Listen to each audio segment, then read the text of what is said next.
Memórias Póstumas, análise da obra de Machado de Assis. Sabe por que esse romance é um dos mais celebrados da história da literatura brasileira? Ao criar um narrador que resolve contar a sua vida depois de morto, Machado de Assis muda radicalmente o panorama da literatura brasileira, além de expor, de forma irônica, os privilégios da elite da época. Narrador.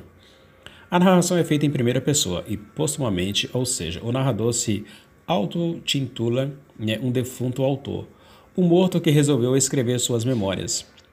Assim, temos toda uma vida contada por alguém que não pertence mais ao mundo terrestre. Com esse procedimento, o narrador consegue ficar além de nosso julgamento terreno e, desse modo, pode contar as memórias da forma como melhor lhe convém. Foco narrativo. Com a narração em primeira pessoa, a história é contada partindo de um relato do narrador observador e protagonista, que conduz o leitor tendo em vista sua visão de mundo, seus sentimentos e o que pensa da vida. Dessa maneira, as memórias de Brás Cubas nos permitirão ter acesso aos bastidores da sociedade carioca do século XIX. Tempo.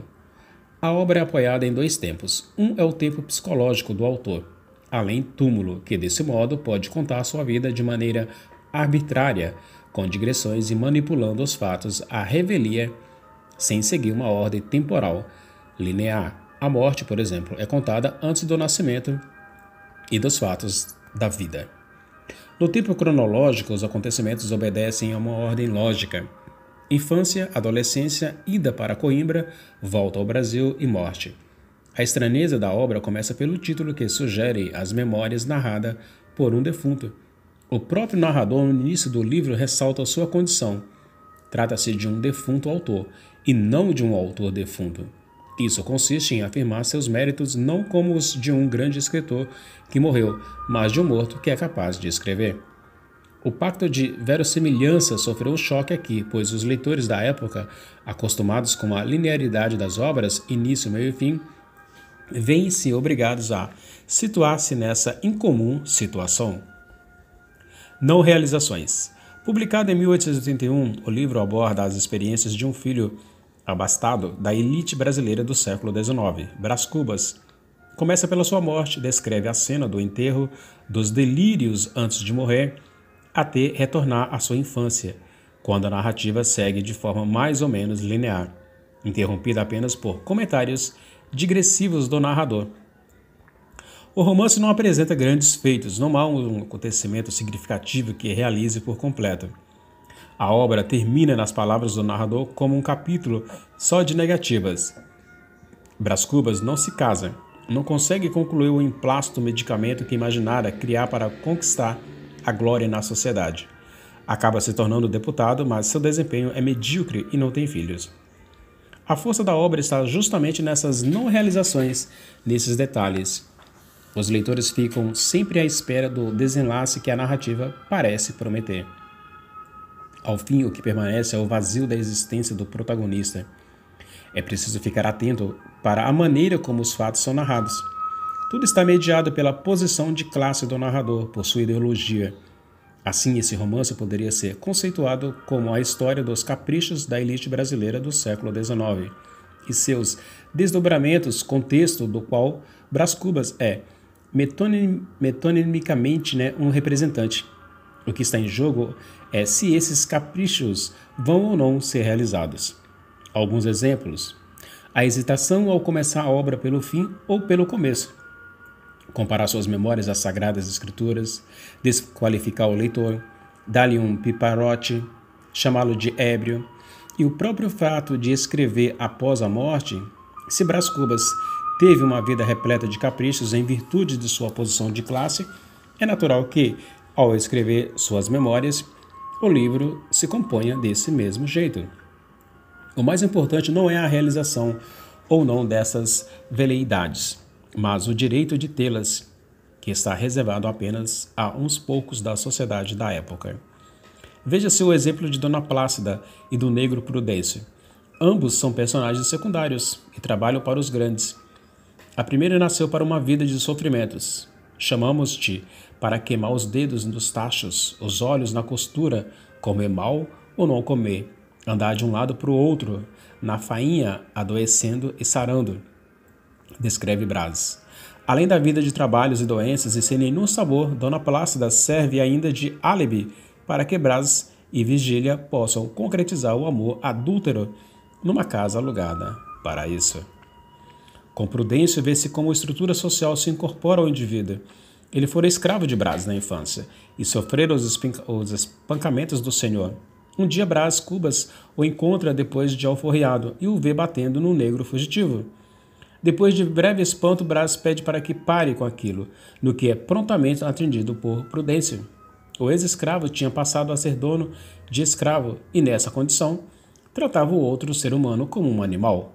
Sua única referência de como lidar com a situação era essa, afinal. Era o modo como ele próprio havia sido tratado anteriormente. Prudêncio não hesita, porém, em atender ao pedido do ex-dono, com o qual não tinha mais nenhum tipo de dívida, nem obrigação a cumprir. Os personagens da obra são basicamente representantes da elite brasileira do século XIX. Há, no entanto, figuras de menor expressão social, pertencentes à escravidão ou à classe média, que têm significado relevante nas relações sociais entre as classes. Assim, Memórias Póstumas de Brás Cubas, além de seu enorme valor literário, funciona como instrumento de entendimento desse aspecto social de nossas classes, como se verá adiante nas caracterizações de Dona Plácida e do negro Prudêncio. A sociedade da época se estruturava a partir de uma visão ou de uma divisão nítida. Havia de um lado os donos de escravos urbanos e rurais, que constituíam a classe mandante do país, então representados invariavelmente como os políticos, ministros, senadores e deputados. De outro, a escravidão é a responsável direta pelo trabalho e pelo sustento da nação, e por assim dizer, das elites.